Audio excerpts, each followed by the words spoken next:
Shekhawati education power YouTube channel पर आप सभी का हार्दिक स्वागत है। मैं गीसाराम सेन।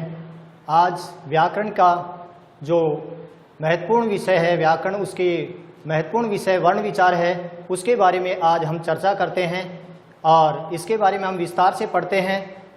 देखिए, वर्ण विचार अर्थात वर्ण विचार के अंदर हम व्याकरण का जो पूर्ण ज्ञान है अर्थात उसके रूप में जो पहला स्टेप है वो वर्ण विचार होता है। और वर्ण विचार के अनुसार वर्ण को दो भागों में बांटा गया है, स्वर और व्यंजन। स्वर और व्यंजन ये दो भाग वर्ण के होते हैं, क्योंकि स्वर उस ध्वनि को कहते हैं, स्वर उस वर्ण को कहते हैं जिसमें हमें किसी वर्ण का किसी का सहयोग न लेना पड़े, अर्थात स्वतंत्र ध्वनि को हम स्वर कहते हैं। व्यंजन हम उसे कहते हैं जिसमें हमें स्वरों का सहयोग लेना पड़े। फिर हम स्वर को तीन भागों में विभाजित करते हैं, जिसे हम ह्रीस्व स्वर, प्लुत स्वर, दीर्घ स्वर, प्लुत स्वर। व्यंजन को फिर हम तीन भागों में विभाजित करते हैं, स्पर्श व्यंजन, अंतःस्थय व्यंजन और ऊष्म व्यंजन। अब आगे हम देखें विद्यार्थी, हम क्या करते हैं, ह्रीस्व स्वर के बारे में विचार करते हैं कि ह्रीस्व स्वर हमारे संस्कृत व्याकरण में कितने हैं। तो हम ह्रीस्व स्वर के बारे में करते हैं जिनके बोलने में, जिनका उच्चारण करने में हमें एक मात्रा का समय लगे, कम से कम समय लगे, उन्हें ह्रीस्व स्वर कहते हैं। अब ह्रीस्व स्वर देखिए कि ह्रीस्व स्वर हमारे 5 हैं, ए, ई, उ, री, लृ। दीर्घ स्वर फिर हम 8 मानते हैं, आ, ई, उ, री, ए, ओ, ऐ, औ। इस प्रकार से ह्रीस्व दीर्घ प्लुत स्वर होता है, वो हमारा जो पाणिनि की व्याकरण है, उस पाणिनि की व्याकरण में हमारा प्लुत स्वर काम में नहीं लिया जाता है, लेकिन वैदिक काल में ये काम आता था। लेकिन आज हम इस प्लुत स्वर का जो प्रतीक चिन्ह है, उस प्रतीक चिन्ह को लगाकर हम प्लुत स्वरों का विभाजन करते हैं। पाणिनि ने जो भी 9 स्वर माने हैं, वो 9 स्वर पूरे प्रतीक चिन्ह लगाने के बाद वो प्लुत बन जाते हैं। इस प्रकार हम संस्कृत व्याकरण में देखते हैं कि हमारे स्वरों की संख्या कुल 13 होती है, अर्थात त्रयोदश संस्कृत में स्वर होते हैं। आगे हम बढ़ते हैं व्यंजन पर। देखिए, व्यंजन उस ध्वनि को कहते हैं जिसका उच्चारण करने में हमें स्वर का सहयोग लेना पड़े। तो उसमें सबसे पहले स्पर्श व्यंजन होता है। अब मैं स्पर्श व्यंजन के बारे में आपको बता रहा हूं कि स्पर्श व्यंजन उन व्यंजनों को कहा जाता है जिनमें हमारी जिह्वा मुख को कहीं ना कहीं से स्पर्श करेगी, उसे हम स्पर्श व्यंजन कहते हैं। दूसरा अंतःस्थय व्यंजन होता है, जिसमें हमारा हृदय में स्थित जो व्यंजन होते हैं उनको अंतःस्थय व्यंजन कहते हैं। और ऊष्म व्यंजन उन व्यंजनों को कहते हैं जिनमें हमारी जीवा मुख से घर्षण करके वर्णों को निकालती है। स्पर्श व्यंजन में हम चलते हैं कि स्पर्श व्यंजन होते हैं जो कैसे लेकर मैं तक होते हैं। देखिए, यहाँ स्पर्श व्यंजन के बारे में मैं बता रहा हूँ, जिन्हें हम उदित वर्णा भी कहते हैं। उदित वर्णा के साथ इनका दूसरा नाम है कादयो मावसाने भी इनका नाम है। और इनको अर्थात इनका कैसे मैं तक जो वर्ण होते हैं 25, वे स्पर्श व्यंजन कहलाते हैं। इसके बाद हम अंतःस्थय व्यंजन पर चलते हैं। अंतःस्थय व्यंजन के रूप में चलते हैं तो देखिए, इनको हम यण वर्णा भी कहते हैं। जो यण प्रत्याहार होता है उसके अंतर्गत हमारा य, व, र, ल, ये चतुर्थ वर्ण 4 वर्ण आते हैं, जिनको हम अंतःस्थय कहते हैं। इसके बाद हम ऊष्म व्यंजन पे चलते हैं। ऊष्म व्यंजन में क्या होता है, सल प्रत्याहार आता है। और सल प्रत्याहार के अंतर्गत आपने पढ़ा होगा जिसमें स है, ये चतुर्थ वर्ण ऊष्म व्यंजन में आते हैं। इस प्रकार हम स्वर और व्यंजन इनके बारे में विस्तार से चर्चा करते हैं। तो देखिए, आगे हम बढ़ते हैं तो हम इनके बारे में और आगे विस्तार से करते हैं कि स्वर पाणिनि के अनुसार, पाणिनि ने स्वरों की संख्या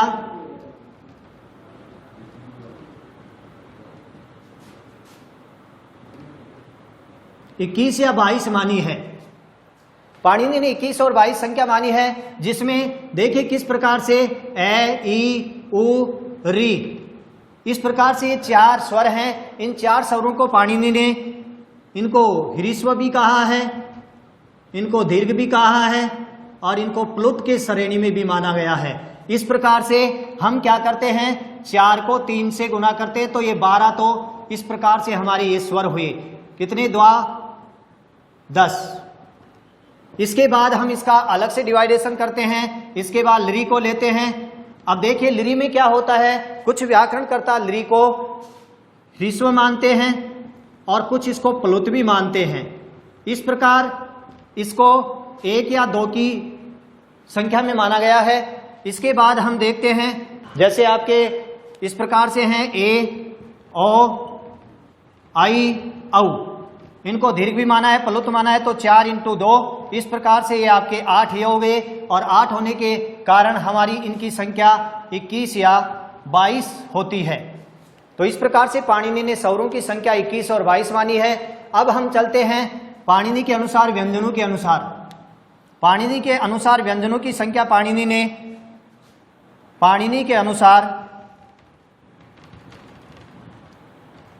के अनुसार व्यंजन 42 माने हैं। पाणिनि ने व्यंजनों की संख्या, जिसमें स्पर्श व्यंजनों को उन्होंने कैसे, मैं तक 25 माने हैं। इसके बाद उन्होंने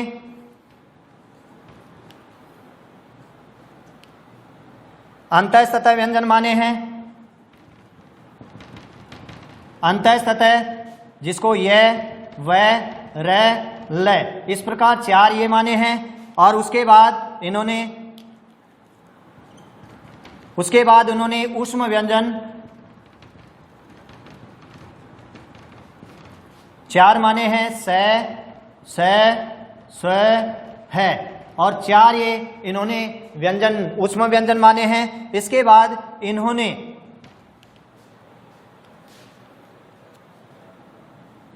यम वर्ण माने हैं,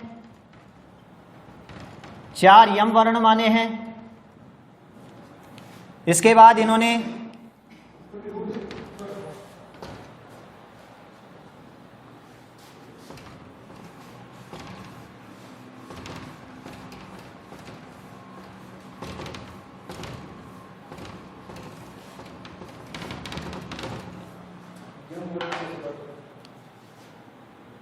यम वर्ण 4 माने हैं। और इसके बाद इन्होंने अयोगवाह की संख्या 4 मानी है। और इसके बाद उन्होंने दुष्पृष्ठ और दुष्पृष्ठ में इसने एक संख्या मानी है, जिसको हमने लय माना है। इस प्रकार पाणिनि ने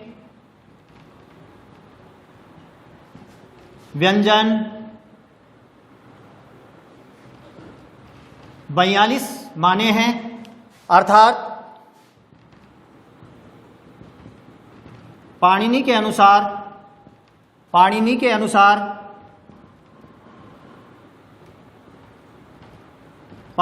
अनुसार संस्कृत वर्णमाला में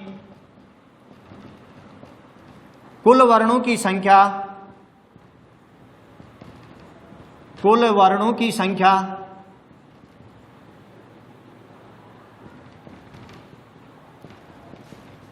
63 और 64 मानी गई है। इसके बाद हम आते हैं कि संस्कृत व्याकरण में कुछ संयुक्त स्वर होते हैं, जिनमें से 4 संयुक्त स्वर माने गए हैं, ए, ओ, आई, औ। अर्थात संयुक्त स्वर वे स्वर होते हैं जो 2 या 2 से अधिक स्वरों के योग से मिलकर बनते हैं। इस प्रकार हम इनको अलग अलग प्रकार से, अलग अलग रूप से समझते हैं कि कौन से 2 स्वरों से इनका निर्माण हुआ है। तो ए को हम समझते हैं, तो ए का निर्माण ए प्लस ई से मिलकर हुआ है। ओ का निर्माण ए प्लस ऊ से मिलकर हुआ है। आई का निर्माण ए प्लस ए से मिलकर हुआ है। और औ का निर्माण ए प्लस ओ से मिलकर हुआ है। इस प्रकार संस्कृत व्याकरण में संयुक्त स्वरों की संख्या 4 है। इसी प्रकार हम आगे पढ़ते हैं कि संस्कृत में स्वर व्यंजन भी 4 ही हैं। संस्कृत में स्वर व्यंजनों की संख्या भी 4 है, जिसमें स्वर व्यंजन कौन से हैं, अर्थात संस्कृत में संयुक्त व्यंजनों की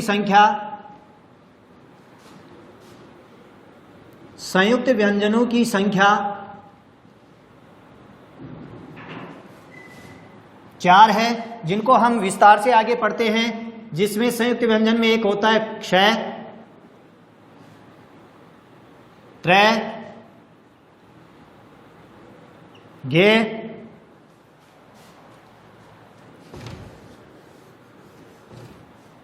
और एक चौथा होता है श्रेय। इस प्रकार से संयुक्त व्यंजन 4 प्रकार के होते हैं, जिनके बारे इस चारों संयुक्त व्यंजनों के बारे में हम इनको खोलकर समझते हैं कि कौन कौन से 2 व्यंजनों के योग से ये बना है। जिसमें क्षय का निर्माण हम देखते हैं कि कै प्लस सै से इसका निर्माण हुआ है। इसको हम इस प्रकार से भी लिख सकते हैं, इसको हम इस प्रकार से भी लिख सकते हैं, क्योंकि यहाँ इन्होंने क्या किया है, कै प्लस सै लगाकर इसमें से सै में से इसने स्वर नहीं निकाला। यहाँ इन्होंने क्या किया है, कै और सै दोनों व्यंजन बनाकर ए को इन्होंने बाहर निकाल दिया, स्वर को बाहर निकाला है। इसी प्रकार हम त्रय का निर्माण करते हैं कि तो ये 2 से बना है, तय प्लस रै से। इसका दूसरा रूप ये भी हो सकता है तय प्लस रै प्लस ए। इसके बाद हम विद्यार्थी हम क्या समझ सकते हैं कि ज्ञ का, और ज्ञ का निर्माण 2 प्रकार से हुआ है, जय प्लस य से, या इसका दूसरा रूप होता है गै प्लस य। इस प्रकार ये 2 रूप हैं। इन दोनों रूपों को हम खोलकर भी लिख सकते हैं। इसका अन्य रूप है जय प्लस य प्लस ए, या फिर दूसरे का रूप हम बना सकते हैं गै प्लस य प्लस ए। इस प्रकार से संस्कृत वर्णमाला में कुल 4 संयुक्त व्यंजन हैं, जिन संयुक्त व्यंजनों का निर्माण 2-2 व्यंजनों से मिलकर बना है। क्षय का कै प्लस सै से, त्रय का तय प्लस रै से, ज्ञ का जय प्लस य से, और श्रेय का निर्माण हम सै प्लस रै से करते हैं। इसको इस प्रकार से भी लिखा जा सकता है, क्योंकि इसमें भी स्वर निकालकर इसने सै रै को हलंत करके इसका दूसरा रूप बनाया है। इस प्रकार संयुक्त व्यंजनों की संख्या 4 मानी गई है। वर्णमाला का जो हमारा ये टॉपिक है वो यहीं पर समाप्त होता है, और कल हम अपना अगला टॉपिक लेकर आएंगे। धन्यवाद सभी को।